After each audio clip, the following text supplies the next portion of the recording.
খুবই স্ট্যান্ডার্ড একটা প্রশ্ন। ধরো এই বছর না হোক তোমাদের বছরও এই টাইপের প্রশ্ন চলে আসতে পারে।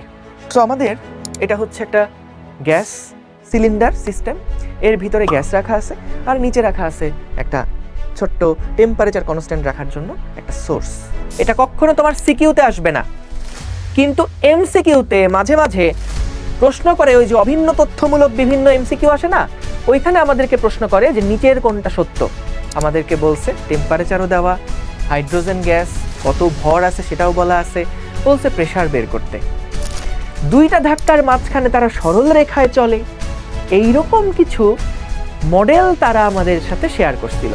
এখানে কি আমাদের শুধু গ্যাসের আয়তনটাই 100 সেন্টিমিটার কিউব? 100 সেন্টিমিটার কিউব আয়তন জুড়ে কি গ্যাসই আছে, নাকি ভিতরে মার্বেলও আছে? পুরা চ্যাপ্টারটাকে মোটা দাগে ভাগ করতে গেলে আসলে 3টা ভাগে ভাগ করা যায়। তার মধ্যে একটা ভাগ আমরা শেষ করে ফেলছি, যেটা হচ্ছে গ্যাসের সূত্রসমূহ। আজকে আমরা আরেকটা পার্ট নিয়ে পড়াশোনা শুরু করব।